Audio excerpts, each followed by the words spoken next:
How's it going, everyone? Thank you so much for checking out episode 1 of Talkin Bills and Packers, our brand new spin-off show right here on the Talkin Buds Podcast Network. Before we get started, I just want to let everyone know that the Talkin Buds Podcast will be returning with our usual weekly schedule once Maple Leafs training camp gets underway. So if you haven't yet become a subscriber, be sure to do so now. Last but not least, I also wanted to let everyone know about our other podcast, Talkin Pop. If you're in a discussion about the latest in blockbuster movies or TV shows, hit the link in the description below and check us out. We'd love to have you along for the ride. Now time for episode 1 of Talkin Bills and Packers.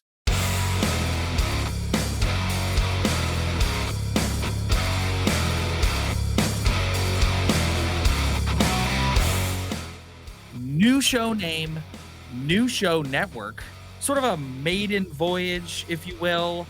What's up, everybody? Welcome to Talkin Bills and Packers, the podcast in which we discuss all things around the NFL, but with a special emphasis and focus on the Buffalo Bills and the Green Bay Packers. I'm Rob. With me last year, who's back again with me this year, is Mr. Brian Chalk.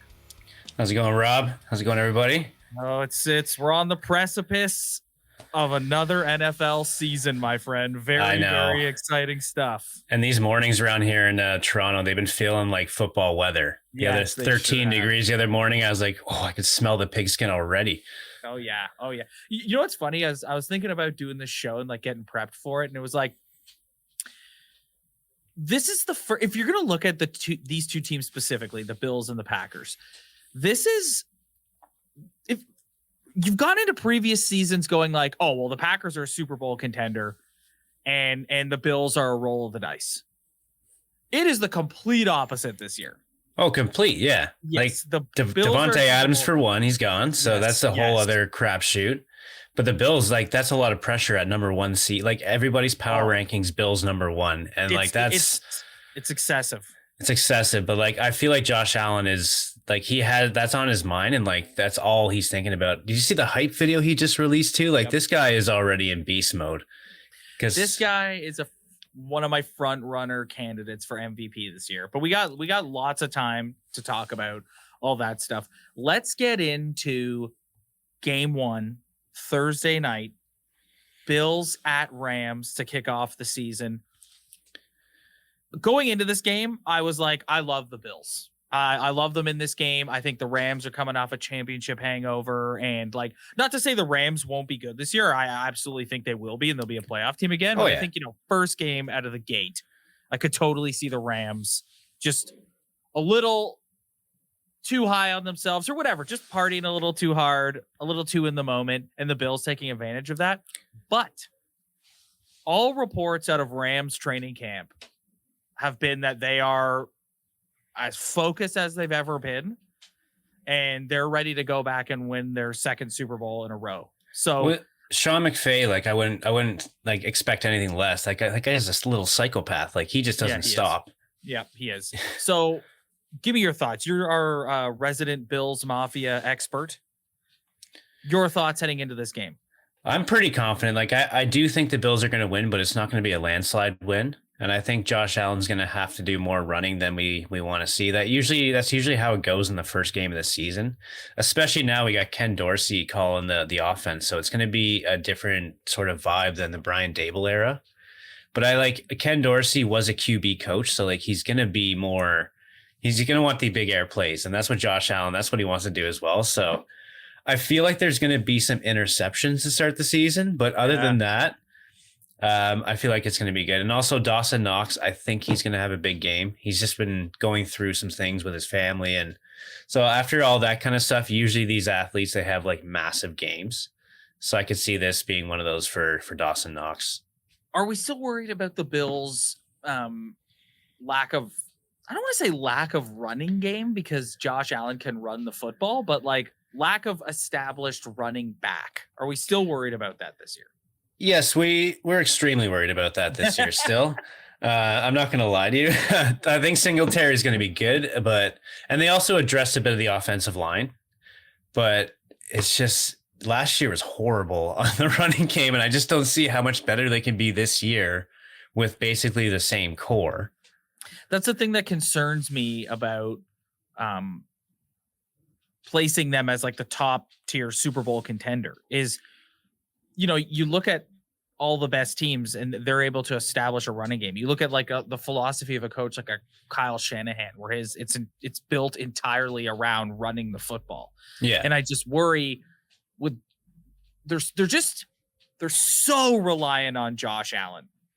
That's the only thing about the Bills that has me sort of like, can you win a Super Bowl putting the entire thing on your quarterback's shoulders? I think so, because like this year, Gabriel Davis is going to have a much bigger role in the offense. Like he came alive in that game against the Chiefs. We don't have to talk about that game, but he came alive there, so we'll just leave it there. But yeah, like with him in the offense, getting all the plays with Isaiah McKenzie, now we know he's a weapon as well. I think he can even be involved in like the running game or like, play actions just to mix things up. So I'm not super worried. I think, well, it'll be after game 1 when the worry's going to start. If they like, Singletary rushes for 11 times for 28 yards, then I'll be a little bit worried. Right. But until then, I think with what they've addressed in the offensive line, we should be in a better position. So we'll see. We'll see what game 1 brings us. Quickly, your prediction for the season. Like where I want to preface this by saying when we talk about the Packers, the way I answer it will be a little different. Mm-hmm. But your prediction for the Bills season? I'd say 13-4 is their record this year. That's pretty safe for me. 14. I've been hearing 14 wins floating around in like the Buffalo Bills universe, but I think it's a 13-win team. Yeah, which could be enough to win the AFC. I think they should be. I don't know. There's always they're going to have to exercise the demon of the Kansas City Chiefs, but no Tyreek Hill. So that is most of the demons. Be there? Yeah. Well, I think they will be there, but Tyreek is like the big play guy that you need to win those games. Yeah, exactly. The Green Bay Packers. How you feeling, Rob? How's it going? You've always got a chance at having a elite regular season with the 2-time MVP under center, or the back-to-back MVP under center, 4-time total MVP. Mm-hmm. But this is a weird year, man. Like Devontae left, and he was very honest about the reason why he left is because he didn't trust Rodgers to play out the rest of his contract. So he's like, I'm not signing here long term to get like. And if you watched any of Jordan Love in the preseason, you know that he ain't it. Like he ain't it. I'm sure he's a perfectly nice kid, but like he ain't it. They're going into this season. The main talking point going into the season has been the lack of wide receiver depth. Like you're going in with like Alan Lazard as your number 1 wide receiver, who we learned today is questionable to play on Sunday against the Vikings. So who do you rely on? They drafted these kids, Christian Robson, Christian Watson, and Romeo Doubs. And it's like Rodgers notoriously has not been like a great quarterback for rookie wide receivers. And I don't really blame him. Like Aaron Rodgers, we could get into like Aaron Rodgers' mental state on and off. That's a whole other separate discussion. But he's already called out the young guys already in the news. So, but also if you're him, like you're in the twilight of your career. How many more years is he going to play? 2, 3 after this? And it's like you don't have time to wait for these kids to figure it out. And it's like, that's a good point. That's a good point. Yeah. Like there are reports in training camp that he's throwing bombs down the field and these guys are dropping it. And it's like, that is not something we are used to in Green Bay. We're used to Aaron Rodgers throwing the ball to Devontae Adams, whether it's a 10-yard completion or a 25-yard completion, and just making plays and moving down the field. And I think, especially in the early part of the season, this is going to be a very, very frustrating offense for both the Packer fans and Packer players, without question. Yeah, I can see that. Like, where do you think like Dillon's going to come into your offense? I think, well, they need the running backs to be a huge factor. They need AJ Dillon because he's going to make catches too. Like he's going to have to be like a part-time receiver. Aaron Jones too. Aaron Jones has shown that he can catch passes. So but the thing that worries me about Aaron Jones is Aaron Jones gets hurt a lot. So it's like, they've loaded up their defense. Their defense is without question the strength of their team going into the season. When's the last time you said that about any Green Bay Packer team? When they won the title. That's the last time they had a great defense. All those years ago, in 2010. So 2010, 2011, whatever it was. But like, I would just urge my fellow Green Bay Packer fans, be patient, relax.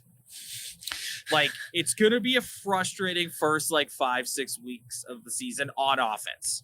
Mm-hmm. And you're hoping that the defense can keep you in it and you can win a bunch of low-scoring ball games. Like, I'm predicting... So a question I'm going to ask you later is, who's a team that you think might surprise you this year that no one's talking about? And I'm here to tell you, and I apologize... We may have. I'm really glad DVD's not on this episode with us because she would probably hang up right now if she heard what I'm about to say. And I think I know where you're going with this now. Anyone who's checking us out for the first time as a Packer fan will probably never listen to me speak ever again after I say this. But I am predicting the Minnesota Vikings will win the NFC North. I have a similar prediction. Yes. They're going to be actually good this year, which is kind of... But Kirk Cousins, though, he's going to Kirk Cousins all over that. He always does. Ryan, hold on. They'll win the division. That doesn't mean they're going to do a damn thing in the playoffs. Yeah. But I could see them, with Kevin O'Connell coming in as their new coach and all the reports about how Cousins and Zimmer, hated each other.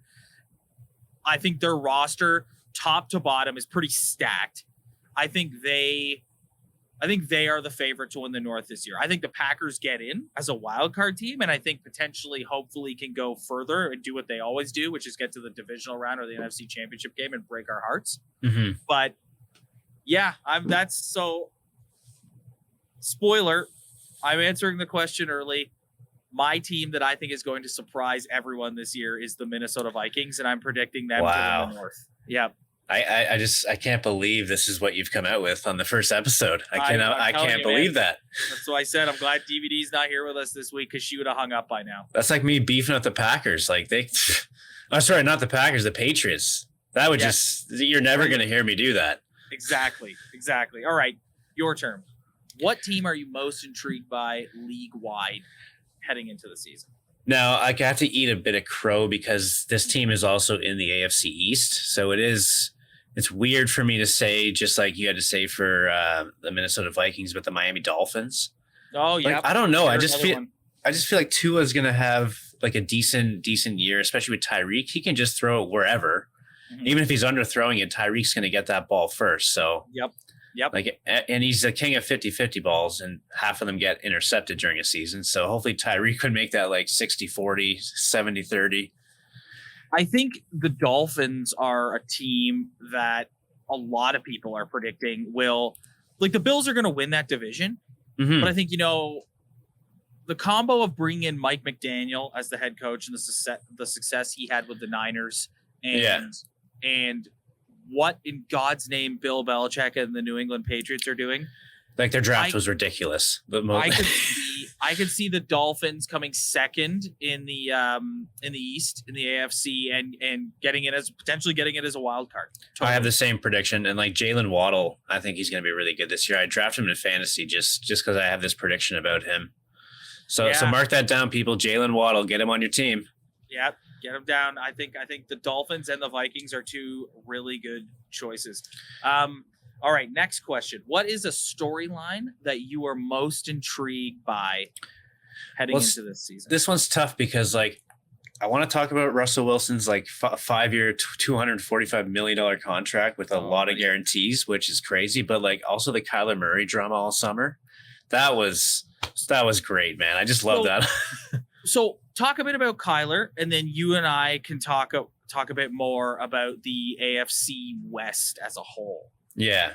I just, he had that clause in his contract come out, which was hilarious. It is they had at least 4 hours of film per week. It's shouldn't you be doing like that per day? Like 4 hours is not really a lot of film, especially for a whole week. And the best part is they're like, you gotta put the PS5 controller down, Kyler. Well, so part of my take was talking about this. A PlayStation guy or an Xbox guy? I think he's Xbox because, like, on part of my take, they reference it on him on Xbox, but they're like, so studies will show you when Call of Duty's released in like November, his play just disappears and that whole team just goes to garbage. Like, you see them last year at the second half of the season, they were like one of the worst teams in the league. Yeah, my understanding is if you're like a true gamer, you go the Xbox route. Yeah. Yeah, or he might even be PC. Like, that's kind of the thing. Oh, no, you know what? Yeah. That's it. That's the thing these days. That new ticket he just signed, his PC gaming setup is going to be... He probably has, like, the see-through one with, like, all the neon lights and the big fans going through it. Or the chair where you, like, sit back and you've got, like, the 3 monitors, like, on top of you and you're just looking up at it, just playing. Now, truth be told, like, don't tell my fiance this. I really want to buy one of those because I've been playing F1 2022 and like I want to get that steering wheel and just have the whole like cockpit thing. But yeah, that's for another conversation. Oh yeah, that's for our eventual Talkin F1. Yeah, coming soon. So I also wanted to hit on Russell Wilson. So instead of talking about him specifically, let's talk about the AFC West because this is a murderer's row. This is, without question, the best division in the league, and it's not close. Oh, it's not even close at all. I am predicting Russell Wilson and the Denver Broncos win this division with Russell Wilson winning league MVP this year. I think he is going to have... I think he is going to have like a renaissance of a season. He's still never had an MVP vote, correct?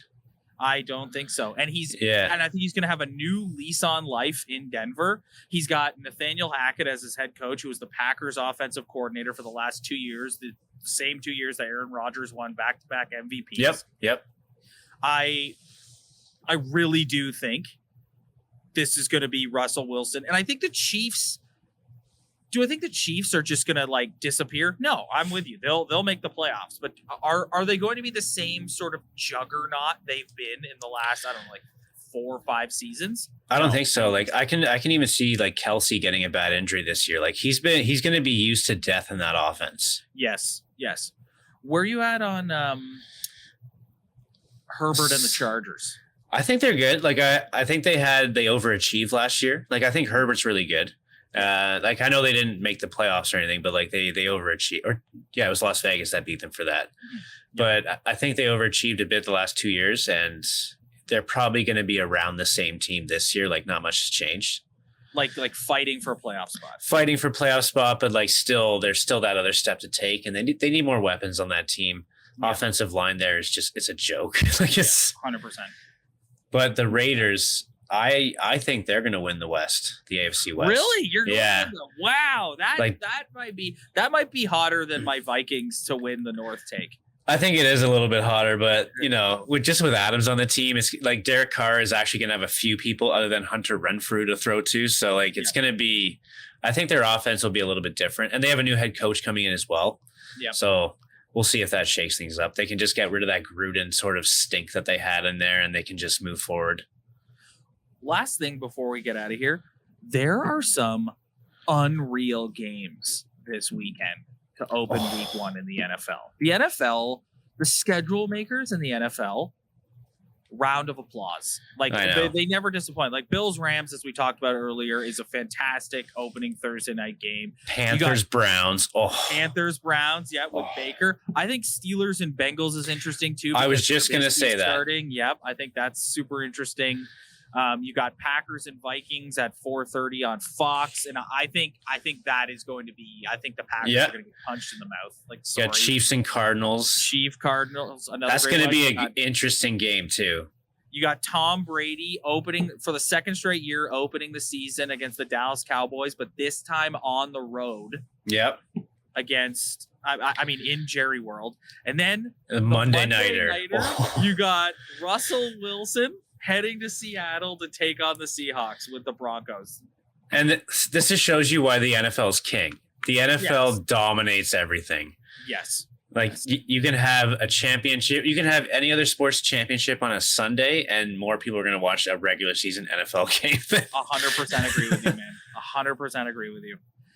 All right, buddy. Well, I think that's going to do it for us this week. We will not be back with an episode next week as Brian and I are both getting married. Not to each other. Not yet. But yes. Let's just stress that. Not to each other. Yeah, let's just we're getting married at the same time, but to other people.